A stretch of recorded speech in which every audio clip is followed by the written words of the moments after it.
So how can I use Star Wars to explain different theories in psychology?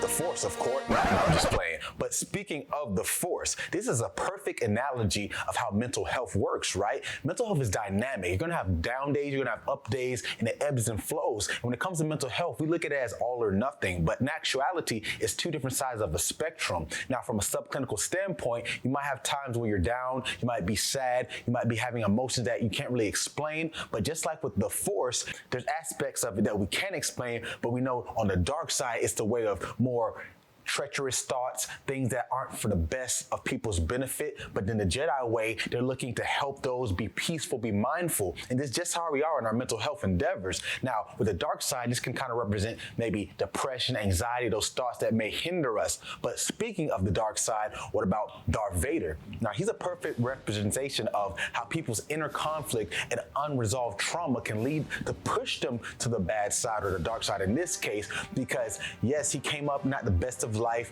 He had an opportunity to become a Jedi, and unfortunately a lot of things would happen that would push him, the death of his mother and other things. He would go on a rampage. And just like in life, when we have trauma, we experience something stressful that may hinder our life, we have a decision of, can it be post-traumatic stress and it will haunt us for later on, or it can be post-traumatic growth and we can learn from it. So unfortunately, Darth Vader, aka Anakin Skywalker, would go on to the wrong way. Now, this is a perfect segue to how to use this trauma to grow, because Princess Leia, she would literally witness her whole home planet explode.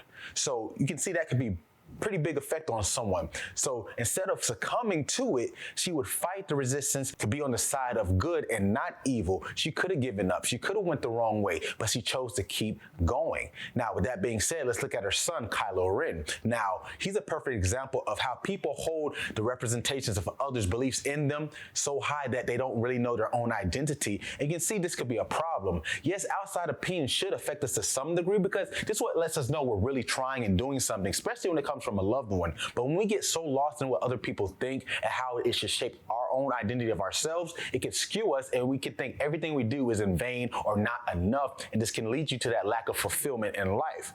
Now, speaking of fulfillment, becoming a Jedi, Luke Skywalker, the main character of Star Wars, he would go on to have a pretty crazy life too. But when he got the chance to train with Obi-Wan Kenobi, he wasn't the best.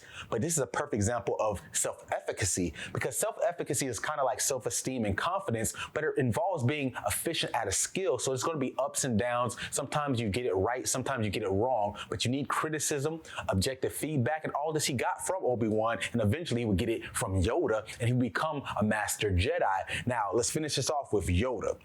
I think he represents emotional regulation and cognitive flexibility. These two things go hand in hand in different regards. Emotional regulation is being able to stay calm, not overzealous, not overreacting and impulsive when things do not go your way, staying in control, not easily to anger. And he definitely showed this through his wisdom.